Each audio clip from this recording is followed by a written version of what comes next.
सोनामुखी, हरड़, मुलेठी जैसी अनेक जड़ी बूटियां और हजारों वर्षों का प्राचीन आयुर्वेदिक ज्ञान इस एक बोतल में समाया हुआ है। कायम टैबलेट, आपकी खुशियों का साथी। पहले चेतावनी, फिर एक्शन और अब ट्रंप का अगला टारगेट। वेनेजुएला पर हमले के बाद अमेरिका के राष्ट्रपति डोनाल्ड ट्रंप अब रुकने के मूड में नहीं दिखाई दे रहे हैं। पहले निकोलस मादुरो, अब मादुरो का सबसे ताकतवर साया दियोसदादो कैबेलो।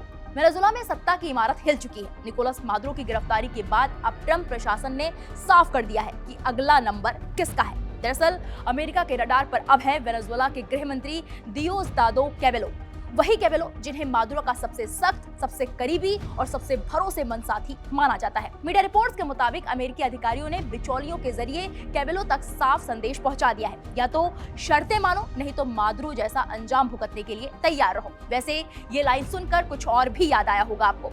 इसी तरह की धमकी ट्रंप ने वेनेजुएला की अंतरिम राष्ट्रपति को भी दी थी, लेकिन उन्होंने ट्रंप की धमकी को सीरियस नहीं लिया।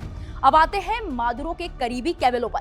ट्रंप ने न सिर्फ धमकी दी, बल्कि कैबेलो को यह भी इशारा कर दिया है कि अगर टकराव हुआ तो सिर्फ सत्ता ही नहीं, जान भी जा सकती है। यानी वेनेजुएला पर हमले के बाद राष्ट्रपति ट्रंप अब सीधे सीधे धमकियों की भाषा में बात कर रहे हैं। कैबेलो कोई मामूली नेता नहीं है, वो उन सुरक्षा बलों को कंट्रोल करते हैं जिन पर मानवाधिकार उल्लंघन, यातना और हत्याओं के गंभीर आरोप है।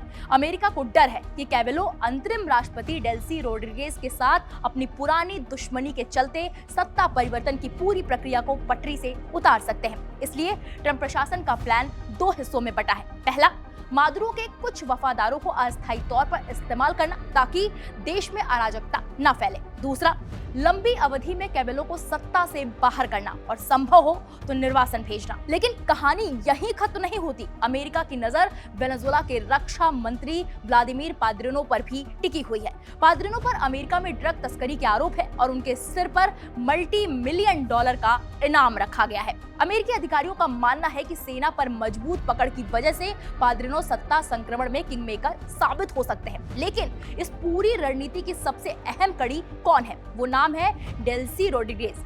वॉशिंगटन चाहता है कि रोड्रिगेज की अगुवाई में वेनेजुएला का तेल सेक्टर अमेरिकी कंपनियों के लिए खोला जाए, ड्रग तस्करी पर सख्त कार्रवाई हो, क्यूबा और ईरान से रिश्ते खत्म किए जाएं। इतना ही नहीं, अमेरिका ने रोड्रिगेज की कतर में मौजूद संपत्तियों की पहचान भी कर ली है। संदेश साफ है, या तो साथ आ जाओ या फिर संपत्ति जब्त होने के लिए तैयार रहो। कुल मिलाकर वेनेजुएला पर हमले के बाद राष्ट्रपति डोनाल्ड ट्रंप अब सिर्फ सैन्य ताकत नहीं दिखा रहे, बल्कि सीधे सीधे धमकी, दबाव और डर की राजनीति खेल रहे हैं। मादुरो के बाद कैबेलो, पाद्रिनो और बाकी सिस्टम। सवाल सिर्फ एक है, क्या ट्रंप की ये धमकियां वेनेजुएला को स्थिर करेंगी या फिर देश को एक और बड़े टकराव की तरफ धकेल देंगी?